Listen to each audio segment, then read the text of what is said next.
सी set को व्यक्तिगत स्तर पे आप लोगों को सभी को करना है। खुद से प्रैक्टिस करेंगे तब सी सेट बहुत बेहतर हो पाएगा। लेकिन मैं आप सभी का हौसला अफजाई करने के लिए, आपको सी सेट में आपकी कुछ मदद करने के लिए आपके साथ जुड़ रहा हूं। तो यूपी पीसीएस वाले जितने बच्चे हैं, आप सभी से मेरा एक विशेष आग्रह है कि एक सब्जेक्ट, जितना आप करंट अफेयर्स को टाइम दे रहे हैं, जितना आप जीएस को टाइम दे रहे हैं, उसका एक चौथाई टाइम आप सी सेट को भी दीजिए। पर डे देना है। आप देखो, अब जितना टाइम बचा है पर डे देना है, ठीक है। सी सेट को लेकर एक क्लास हमारी हो चुकी है, अब हम अगली क्लास में आ चुके हैं सी सेट के। तो यहाँ पे मिले जुले क्वेश्चन मिलेंगे, हिंदी भी है। ये प्रीवियस ईयर के क्वेश्चन है। पहले तो मैं आपको क्लियर कर देता हूँ प्रीवियस ईयर क्वेश्चन मैंने क्यों लिए हैं, ताकि एग्जाम का लेवल आप एग्जैक्टली समझ पाए कि एग्जाम का लेवल क्या है। एग्जाम के लेवल के अकॉर्डिंग ही आप चीजों को कर पाए, ठीक है। तो चलिए यहाँ पर अब सी सेट के आगे के कुछ क्वेश्चन जो है हल करना सीखते हैं।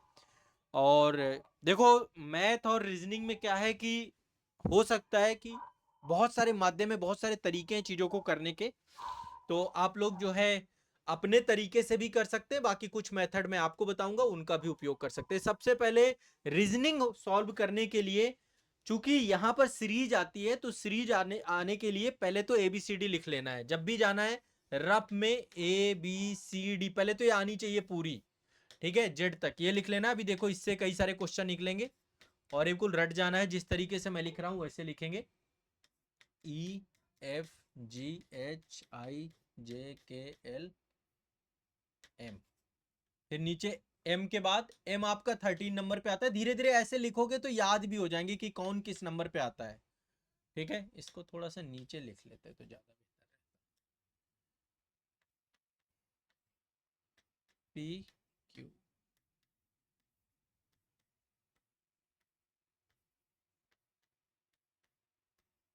1 2, इनमें नंबरिंग डाल देते हैं 1।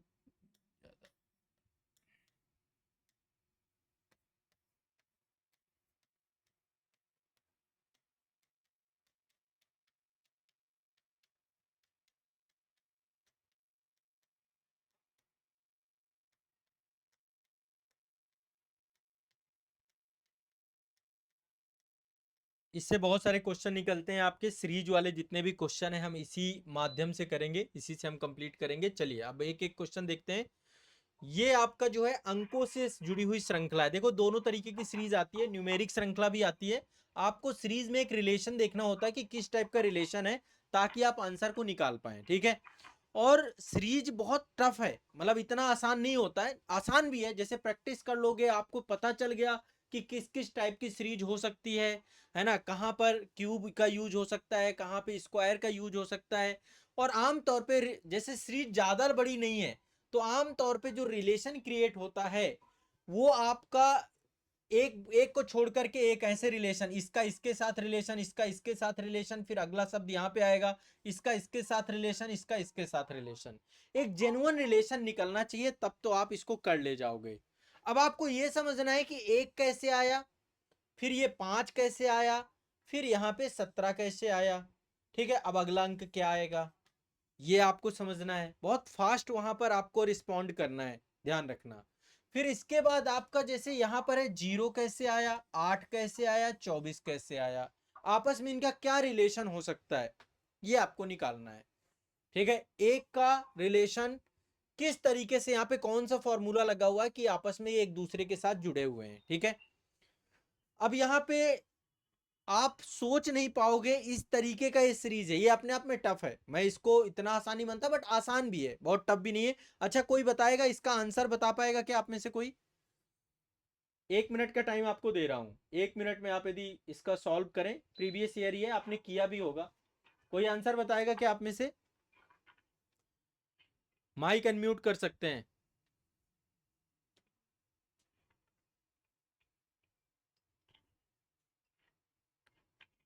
सुषमा जी आपका माइक ऑन है, आप कुछ बोलना चाह रही हैं? हाँ बताएं, बताएं सुषमा जी। बहुत ज्यादा टाइम नहीं लेंगे भाई, आप सोचे बहुत ज्यादा टाइम लेंगे। अब देखो यहाँ पे समझिए, यहाँ पे एक आ रहा है, यहाँ पे 0 आ रहा है, ठीक है। अब आपको एक रिलेशन क्रिएट करना है एक और 0 का। ठीक है, वैसे 1 और 0 का रिलेशन नहीं, 1 का 5 के साथ रिलेशन है, 5 का 17 के साथ, और फिर अगला टर्म्स क्या आएगा ये हमें क्लियर करना है। तो एक बार पहले ये हमें एक फॉर्मूला को लेकर के देखना है कि क्या फॉर्मूला सेट हो सकता है। तो एक कैसे निकल सकता है, 0 का स्क्वायर प्लस 1। ठीक है, 0 कैसे निकल सकता है। ठीक है, अब इन दोनों को लेकर के अभी हम देखने वाले हैं। यहां पे तो ये तो आ जाएगा, 0 का स्क्वायर प्लस 1 आपका एक ही आएगा, 0 का स्क्वायर प्लस 1 एक ही आएगा। ठीक है, अब 5 है, इसके बाद अलग अलग कर लेते हैं दोनों श्रृंखला को। एक के बाद है 5 और 5 के बाद है 17। ठीक है, इसके बाद आपका क्या आएगा, 0 का स्क्वायर के बाद क्या आएगा, 2 का स्क्वायर प्लस 1, 2 का स्क्वायर प्लस 1, फिर इसके बाद ये 4 का स्क्वायर प्लस 1। तो ये आपका एक आ गया, यहाँ पे आपका 5 आ गया, यहाँ पे आपका 17 आ गया, यानी कि ये सेटिस्फाइड हो रही है कंडीशंस। ठीक है, आपस में जुड़ रही है। तो अगला टर्म्स क्या होगा आपका, अगला टर्म्स बहुत कठिन नहीं है। देखिए 2 2 बढ़ता जा रहा है, 0 के बाद 2, 2 के बाद 4, 4 के बाद यहाँ पे 6 का स्क्वायर प्लस 1 हो जाएगा, यानी आंसर 37 आएगा।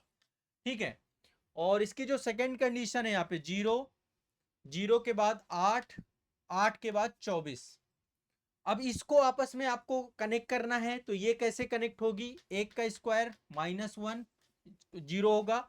इसके बाद यहाँ पे विषम संख्या में ऑड नंबर है जितने भी है, 3 का स्क्वायर माइनस 1, और इसके बाद है आपका, हाँ, 5 का स्क्वायर माइनस 1। तो ये आपका 0 हो जाएगा, 1 का स्क्वायर माइनस 1, ये आपका हो जाएगा 9 माइनस 1 8 हो जाएगा, और ये आपका 25 माइनस 1 24 हो जाएगा। यानी कि कंडीशन सही है, बस अब आपको समझना है कि स्क्वायर में भी आपको रखना पड़ सकता है इनको। रिलेशन आपको समझना है कि आपको कितने रिलेशंस क्रिएट हो सकते हैं। तो इसका सही आंसर कितना आएगा, 37 सही आंसर आएगा। किसी को कोई डाउट तो नहीं है इसमें, सिंपल सा है ये, बहुत कठिन नहीं है, आसानी से किया जा सकता है। ठीक है, आसानी से किया जा सकता है, इसमें बहुत ज्यादा दिक्कत वाली बात नहीं है। अगला क्वेश्चन पे चलते हैं, यहां पे कह रहा है विलुप्त संख्या को ज्ञात करिए। फिर देखिए न्यूमेरिक सीरीज है, यदि आपने रीजनिंग ही अच्छी कर ली तो भी आपका काम बन जाएगा। आप मान लीजिए यहां पे जैसा कि मैंने बताया कि सीरीज में आपको रिलेशन देखना है, रिलेशन ऐड करिए। आप सबसे पहले रिलेशन ऐड करिए, रिलेशन ऐड करिए, बहुत सिंपल है। 2 के बाद 4 आ रहा है, 4 के बाद 6 आ रहा है, 6 के बाद 8 आ रहा है, फिर 10, तो यानी प्लस टू का रिलेशन यहाँ पे बन रहा है, +2 का रिलेशन बन रहा है। अगला क्या, कौन सा अंक आएगा, ये रखा हुआ है 12, अगला अंक 10 के बाद ये 12 रखा हुआ है ना, +2। अब इसके बाद यहाँ पे रिलेशन है, 3 के बाद 6 आ रहा है, 6 के बाद 9 आ रहा है, 9 के बाद 12 आ रहा है, 12 के बाद क्या आएगा, तो यहाँ पे +3 +3 +3 +3 +3 में यहाँ पे 15 आ जाएगा, 12 के बाद 15। सही आंसर क्या होगा, 15 होगा इसका सही आंसर। बहुत आसान है, सीरीज में आपको रिलेशन देखना है, और एक बार रिलेशन क्रिएट करना आप सीख गए तो फिर आपको ज्यादा दिक्कत नहीं होगी। अगला क्वेश्चन चलते हैं, ई को 5 लिखते हैं। देखो ये वाला जो मैंने अभी वो अल्फा ABCD लिखी है ना, उसी से आंसर निकल के आएगा इसका। ठीक है, अब यहाँ पे ई को 5 लिखते हैं। क्यों लिखते हैं, क्योंकि ई का न्यूमेरिक अंक ही 5 है, आपका ई 5वें नंबर पे आता है। अब दूसरा है अमेंडमेंट।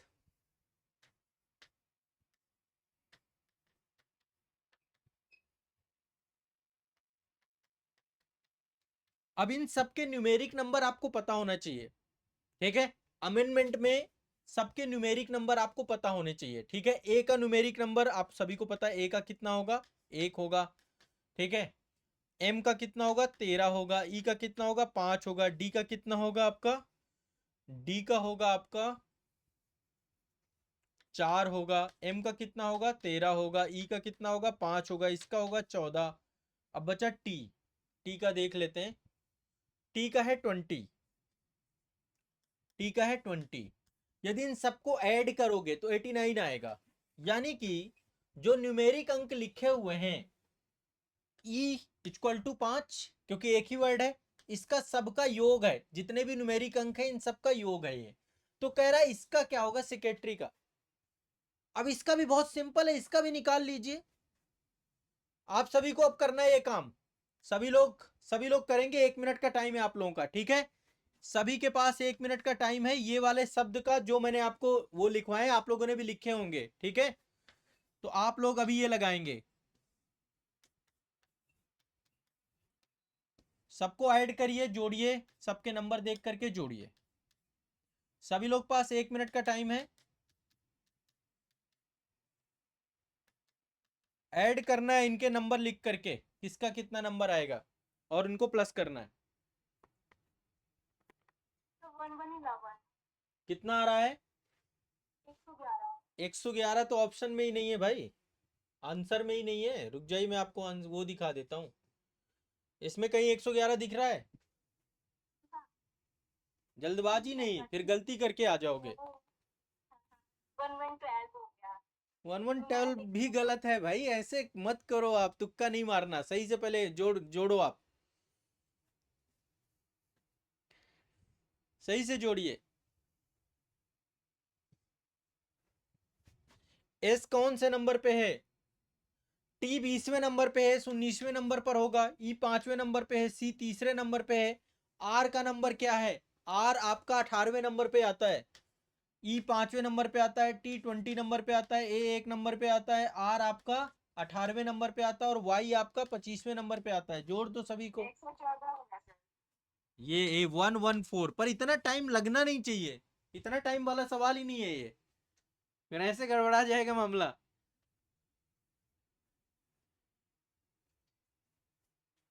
इतना टाइम नहीं देना है, इतना समय क्यों लग रहा है, जोड़ना ही तो है। याद कर लो, टी 20 नंबर पे आता है, तो टी 20 नंबर पे आएगा, एस कौन से नंबर पे आएगा? 19वें नंबर पे। याद कर लो, वाई 25वें नंबर पे आता है। ये याद हो जाना चाहिए, लिखते समय, मतलब इतनी प्रैक्टिस कर लो कि ये चीजें याद हो जाएं आपकी, बस मैं ये कह रहा हूं। ठीक बा? चल, अब एक कंप्रीहेंशन आएगा, ये कंप्रीहेंशन 2022 का कंप्रीहेंशन मैंने लिया है, 2023 वाला कंप्रीहेंशन मैंने सॉल्व कराया था आप लोगों को। इससे भी क्वेश्चन आप निकाल के अपना भाग्य विधाता बन सकते हो सी सेट के पेपर में। पहले इसको पढ़ेंगे, देखो सिंपल है, इसको पढ़ना है और यहाँ पे क्वेश्चंस दिए होंगे, उन क्वेश्चन का आंसर देना है। कह रहा है हमारा जीवन पाखंड में बन गया है, ठीक है, इसी के अनुसार आंसर देना है। हमारा जीवन पाखंड में बन गया है और हम इसके बिना नहीं रह सकते हैं। अच्छा, मतलब हम पाखंड के बिना नहीं रह सकते हैं, ये कह रहा है। अपने सार्वजनिक जीवन अथवा निजी जीवन में कहीं भी देखें, हम एक दूसरे को छलने की कला खुलकर उपयोग करते हैं। कोई किसी को भी छल रहा है, थोड़ा दार्शनिक बातें हैं यहाँ पे, दार्शनिक क्या वास्तविकता है।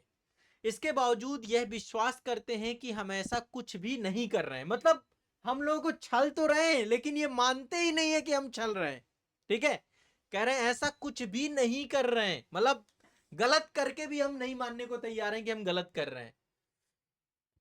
हम इस प्रकार की भाषा का प्रयोग करते हैं जिसका उस अवसर पर कोई आवश्यकता नहीं होती है। हम किसी भी बात को यह जानते हुए कि वो सही अथवा सत्य नहीं है, लेकिन उसके प्रति निष्ठा या विश्वास इस प्रकार से प्रकट करते हैं जैसे हमारे लिए वही एकमात्र सत्य है।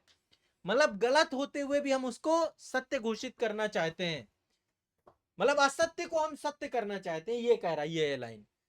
हम सब इसलिए सरलता से कर लेते हैं क्योंकि आज पाखंड एवं दिखावा हमारे जीवन का एक अभिन्न अंग बन गया है।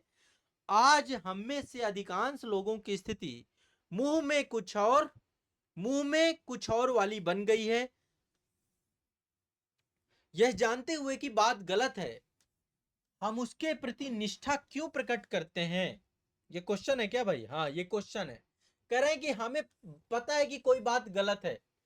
अब देखो, ये यहां पे आया, यहां पे मैंने अंडरलाइन किया है, ये बात यहां पे लिखा है, वह सही अथवा सत्य नहीं है लेकिन हम उसके प्रति निष्ठा या विश्वास इस तरीके से प्रकट करते हैं जैसे वो हमारे लिए एकमात्र सत्य है। क्यों करते हैं भाई ये काम? क्योंकि असत्य को सत्य में बदलना चाहते हैं हम झूठ को सही कहना चाहते हैं, इसलिए हम करना चाहते हैं। ठीक है, गद्यांश को आप पढ़ रहे हैं, यही तो बात निकल के आ रही है कि हमारे जीवन में पाखंड भर गया है, हम लोगों को छलने का काम कर रहे हैं। और यदि हम लोगों को छलने का काम कर रहे हैं तो गलत चीज को भी हम सही मान बैठे हैं। आज के टाइम पे हम गलत चीज को भी सही करना चाहते हैं, हम अपने असत्य को कभी भी स्वीकारते नहीं है। तो सिंपल सा यहां से आंसर निकल आएगा। ठीक है, क्लियर है, स्पष्ट है कि नहीं है? फिर कह रहा है इसका शीर्षक बताओ। मैंने शीर्षक के लिए आपको एक चीज सिखाई थी, मैंने कहा था शीर्षक पहले लाइन पे होगा। जब कभी भी ये देखो पाखंड लिखा हुआ है, ये शीर्षक है आपका, यहीं से निकल के आएगा, हमारा जीवन पाखंड है, पाखंड बन गया है, इसी से बनाओ शीर्षक। तो शीर्षक पहली लाइन पे आएगा, ध्यान रखना। और शीर्षक आपका अंतिम लाइन पे भी आएगा आपका। ये जैसे एक पाखंड आया हुआ है, ठीक है, तो मतलब शुरुआत और अंत में शीर्षक आपको मिल जाएगा। तो यहाँ पे कह रहा है गद्यांश का शीर्षक कौन सा है? निष्ठा और विश्वास नहीं होगा, दिखावा नहीं होगा, सार्वजनिक। यहां पर पाखंड दिया है, पाखंड आधुनिक जीवन का सत्य, बिल्कुल सही है, ये यही शीर्षक है, पाखंड आधुनिक जीवन का सत्य। कभी भी शीर्षक ढूंढना है शुरू से, और इसको आपको आइडिया रखना है, ठीक है। अगला देखो, ये एक यहाँ पे लोगों को मुहावरा दिया गया था, मुंह में कुछ और वाली बात बन गई है। तो मुंह में राम बगल में छुरी, इसका अर्थ इनमें से किस वाक्य से पता चलता है? मुंह में राम बगल में छुरी, किससे पता चलता है? मुंह में राम बगल में छुरी, किस वाले से? मुंह में कुछ और मन में कुछ और। हाँ बिल्कुल सही बात है तो नहीं मन में कुछ और, नहीं रखना चाहिए। जो मन में हो वही मुंह में लाओ, जो मन में बैठा हुआ है और मन में अच्छा बैठा हो। मन में ऐसा ना हो कि मन में घृणा बैठी हुई है, मन में। एक और समस्या होती है, मैं कई बार, मतलब पुरुषों के साथ भी है, उनके पेट का खाना नहीं पचता है, महिलाओं के साथ भी होता है, उनका भी पेट का खाना नहीं पचता। छोटी सी बात हुई तुरंत फॉरवर्ड, तुरंत। इसको कहते हैं चुगली सेशन। अच्छा, चुगली में जितना मजा आता है, वाह वाह क्या आनंद है, परमानंद है। किसी की चुगली चल जाए फिर तो लगता है कि अरे ब्रह्मांड का सबसे बड़ा काम कर रहे हैं। इसलिए चुगली एक बुरी आदत है, अच्छी आदत नहीं है, और हमें कभी भी चुगलीबाज नहीं बनना चाहिए, ना चुगली करनी चाहिए, क्योंकि चुगली के परिणाम बहुत बुरे हैं। बाद में चुगली के जब पत्ते खुलते हैं कि उसने तुम्हारे बारे में ऐसा बोला था। और आज एक चीज पर्सनालिटी डेवलपमेंट में आपको सिखाना चाहता हूं कि यदि कोई आपका मित्र किसी और मित्र की चुगली आपके साथ कर रहा है, तो आप ये मान के चलिएगा कि आपकी चुगली वो भी किसी और से करता होगा। यानी उसका चरित्र, उसका स्वभाव ऐसा है। ऐसे मित्र को तुरंत दूर कर देना चाहिए अपने जीवन से, और ऐसा मित्र बनना भी नहीं चाहिए कि सामने कुछ और है, पीठ पीछे कुछ और है। ठीक है, बहुत घातक होते हैं ऐसे लोग। तो ऐसा ना तो बनिए ना कुछ और, ये वही बात कह रहा है।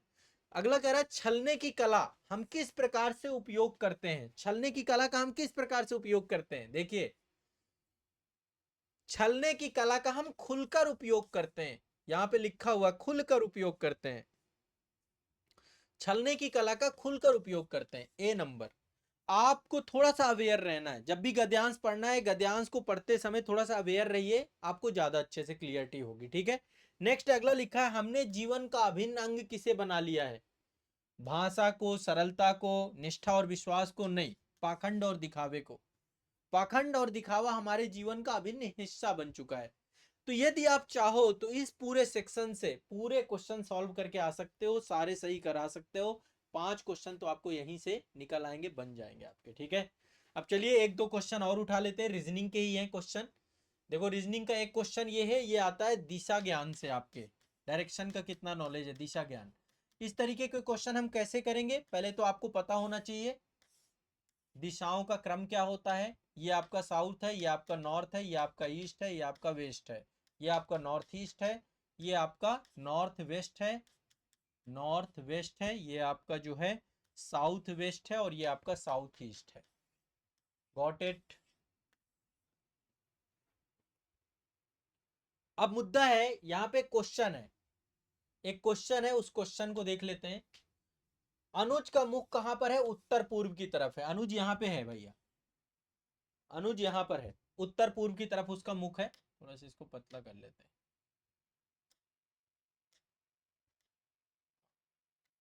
यहाँ पे है अनुज का मुख, ठीक है। उत्तर पूर्व की तरफ है, 90 डिग्री घड़ी की दिशा में घूमे। एक चीज ध्यान रखना, क्लॉकवाइज एंटी क्लॉकवाइज। घड़ी कैसे चलती है? घड़ी कैसे चलती है? टिक टिक टिक टिक टिक टिक टिक टिक टिक ऐसे चलती है, क्लॉकवाइज है आपका। एंटी क्लॉकवाइज मतलब उल्टा, एंटी क्लॉकवाइज मतलब उल्टा। क्लॉकवाइज का मतलब है ये घड़ी की दिशा होती है, घड़ी ऐसे चलती है। यहाँ पे 12 होता है, यहाँ पे 1 होता है, यहाँ पे 2 होता है, यहाँ पे 3 होता है, यहाँ पे 4, यहाँ पे 6 होता है ना। फिर इस तरीके से फिर 12 में जाती है, फिर 1 से चालू हो जाती है, ठीक है। तो ध्यान रखना इस बात को, घड़ी की दिशा ये है। तो 90 डिग्री यदि घूमेगा तो यहाँ पे है, तो 90 डिग्री यहाँ पे आ जाएगा, ये 90 डिग्री घूम गया आपका, ठीक है। साउथ ईस्ट में आ गया अब वो। तो कह रहा है 90 डिग्री घड़ी की दिशा में घूम गया और इसके बाद फिर से वो एंटी क्लॉकवाइज 180 डिग्री, वामावर्त का मतलब है 180 डिग्री घूम गया, यहां पे आ गया वो 180 डिग्री 180 डिग्री। अब आ गया नॉर्थ वेस्ट पे, ठीक है। और फिर इसके बाद पुनः 90 डिग्री उसी दिशा में घूम जाए, यानी 90 डिग्री फिर घूम जाता है, वो 90 डिग्री आ जाता है, फिर यहां से 90 डिग्री घूम गया। देखो पहले वो क्या हुआ, क्लॉकवाइज घूमा 90 डिग्री तो साउथ ईस्ट पहुंच गया, फिर यहां से 180 डिग्री घूम गया एंटी क्लॉकवाइज नॉर्थ वेस्ट पहुंच गया, और इसके बाद फिर वो आपका कहां पहुंच गया, 90 डिग्री उसी दिशा में और घूम गया। तो सिंपल सा है, इसका आंसर क्या निकलेगा, साउथ वेस्ट निकलेगा। कहां पे है वो खड़ा है ना। कह रहा वो किस दिशा में अवस्थित है, साउथ वेस्ट की दिशा में। सिंपल सा है, एक ही मतलब इस तरीके के क्वेश्चन आसान होते हैं, आराम से कर पाओगे, थोड़ा सा दिशा का ज्ञान आपको रखना है, ठीक है। दिशा का ज्ञान रखेंगे तो सब कुछ अच्छा हो जाएगा। एक टाइप के क्वेश्चन, ये वाले क्वेश्चन बहुत हलवा क्वेश्चन होते हैं और हम इन्हें बहुत बड़ा मान लेते हैं। a plus B equal to A upon B plus B upon A. बस यहां पे ये सेटिस्फाइड करना है, LHS equal to RHS। LHS यानी लेफ्ट हैंड साइड के आपके लिखा हुआ है a प्लस बी, RHS में क्या लिखा है, a upon B plus B upon A. हम क्यों ना एक काम करते हैं, a इक्वल टू ए, ऐसे क्वेश्चन बहुत सिंपल है, a इक्वल टू ए और b इक्वल टू ए रख देना है, फिर इसके बाद इसको देख लेना है। तो a प्लस बी है तो 1+1 हो जाएगा, ठीक है, इक्वल टू पहला क्या कह रहा है, a अपॉन बी यानी 1/1 प्लस बी अपॉन ए यानी 1/1, ठीक है। दोनों को देखते हैं, 2 यहाँ पे आ जाएगा और 2 यहाँ पे आ जाएगा, यानी कि LHS इक्वल टू RHS हो गया। अब क्या कह रहा है ये, पहले तो ये देखो सेटिस्फाइड हो गया, एक रखने पर वैल्यू, कह रहा है ए स्क्वायर प्लस बी स्क्वायर का, ए स्क्वायर प्लस बी स्क्वायर बता दीजिए, ए स्क्वायर प्लस बी स्क्वायर का मान बता दीजिए। तो सिंपल सा ए स्क्वायर बी स्क्वायर का मान, ए स्क्वायर और बी स्क्वायर का मान आपको बताना है, तो क्या है, एक का स्क्वायर प्लस एक का स्क्वायर इक्वल टू 2। आंसर कितना आएगा, 2। आंसर कितना आएगा, 2। बहुत सिंपल होते हैं ऐसे क्वेश्चन, बस इसमें LHS और RHS को हमें क्या करना है, सेटिस्फाइड करना है दोनों को। तो सिंपल इसको रख दीजिए, बहुत ज्यादा इसमें सोचने की जरूरत नहीं है, ठीक है। रीजनिंग के देखो और कितने कितने सिंपल क्वेश्चन आते हैं। कह रहा है निम्नलिखित शब्दों को सर्वाधिक अर्थपूर्ण रूप से व्यवस्थित करिए, अर्थपूर्ण रूप से। देखिए बहुत सिंपल है, इसको कई डायरेक्शन से सोचा जा सकता है, लेकिन एक तरीका ये भी हो सकता है, साइकिल में 2 पहिए होते हैं, कार में 4 पहिए होते हैं, बस में 6 पहिए होते हैं, ठीक है, रेल में मल्टीपल पहिए होते हैं, पहिए ही पहिए। तो आप देखेंगे सबसे पहले साइकिल आएगी, सबसे पहले साइकिल आएगी, और भी तरीके हो सकते हैं, देखो दूसरे नंबर पे कार आएगा, ठीक है, कार से फिर बस, और बस से आपका जो है रेल। कुछ इस तरीके से भी सोच सकते हैं आप, इस तरीके से क्रम से इसको सजा सकते हैं, ठीक है। तो क्रम इसका क्या हो जाएगा, बी सही हो जाएगा। क्रम क्या सही हो जाएगा, बी सही हो जाएगा, बहुत दिक्कत नहीं है, बहुत सिंपल सा है, ठीक है। अगला देखो कितना आसान क्वेश्चन है, 2023 में पूछा गया था। चश्मा, पहले कह रहे हैं यहाँ पे क्या आएगा, साइकिल का यूनिसाइकिल, साइकिल में 2 पहिए होते हैं, साइकिल में 2 पहिए होते हैं, यूनिसाइकिल में 1 पहिया होता है।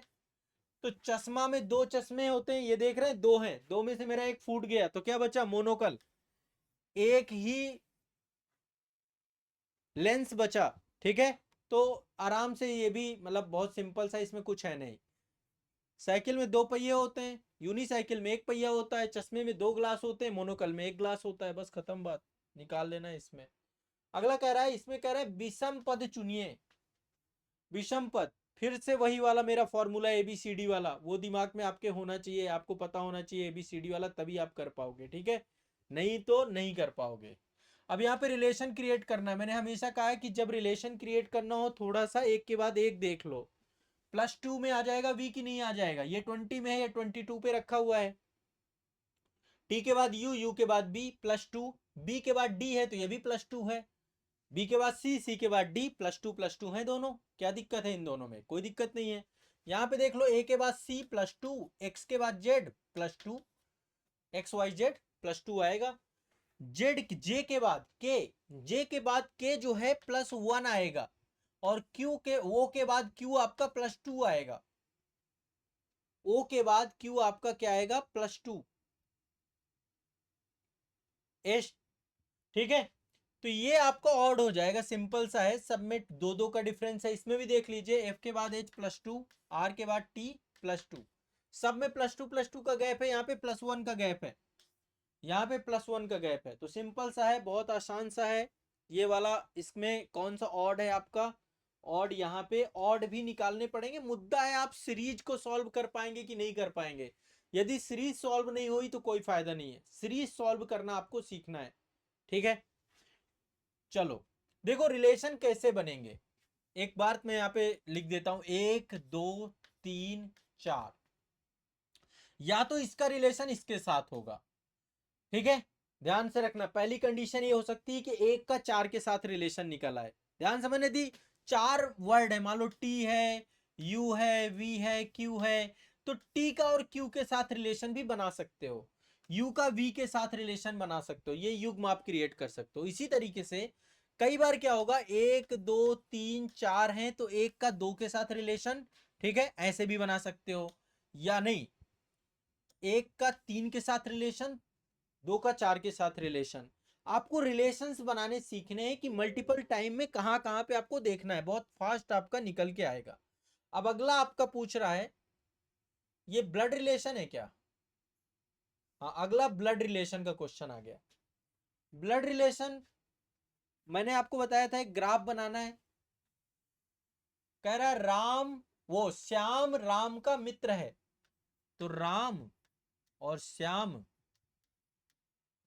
ठीक है, दोनों प्लस प्लस है, राम और श्याम का मित्र है, ये दोनों आपस में रिश्ता क्या है इनका, मित्र का रिश्ता है, मित्र है। मनीष की ओर इशारा करते हुए श्याम ने राम से पूछा, एक पर्सन है मनीष, ठीक है,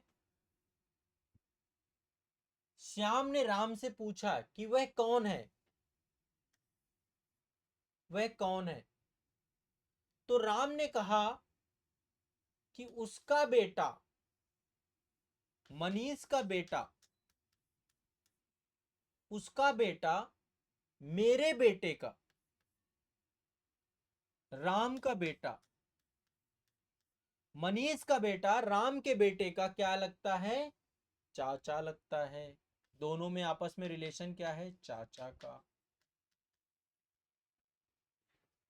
बस, अब यहां से क्वेश्चन क्या पूछ रहा है, ये तो ग्राफ बन गया। अब इससे थोड़ा सा ये देख लो, अब क्वेश्चन कह रहा है मनीष का राम से क्या संबंध है। देखो एक बार फिर से समझो इस बात को, फिर से एक बात समझो, राम का बेटा और मनीष का बेटा, ठीक है, राम का जो बेटा है, मनीष का जो बेटा है, दोनों के बीच में संबंध, ये भतीजा लगेगा, भतीजा लगेगा, और राम मनीष का बेटा चाचा लगेगा। तो चाचा कौन होता है, इन दोनों का आपस में रिलेशन भाई भाई का हो गया, और मनीष का राम से रिलेशन पिता का हो गया, फादर का हो गया। थोड़ा सा ग्राफ बना के एक बार ये आइडिया लगाना है किसका किससे रिलेशन, एक बार ऐड कर लो। मनीष का बेटा राम के बेटे का चाचा है, सिंपल सा बात है, ये दोनों भाई भाई हैं, है ना, भाई भाई है। ब्लड रिलेशन के क्वेश्चन भी आप आसानी से निकाल सकते हैं। तो मनीष के साथ रिलेशन क्या होगा, पिता है ये, इसके भी पिता हैं और इसके भी पिता हैं।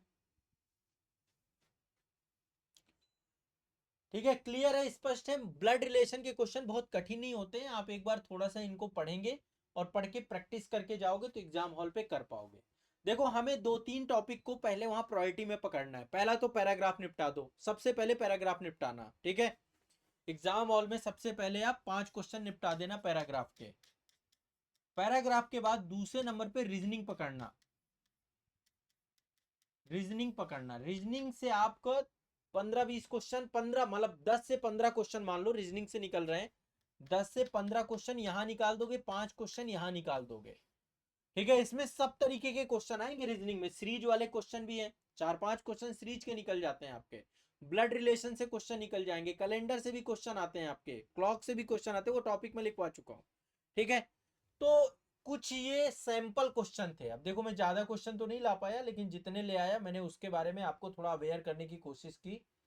तो ये मैथ और रीजनिंग और उसके कुछ क्वेश्चन है। अभी कुछ कठिन क्वेश्चन भी है आपके, जैसे आपको लगता है समय और कार्य वाले क्वेश्चन कठिन है, कुछ भी कठिन नहीं है, एक बार करना है हमें।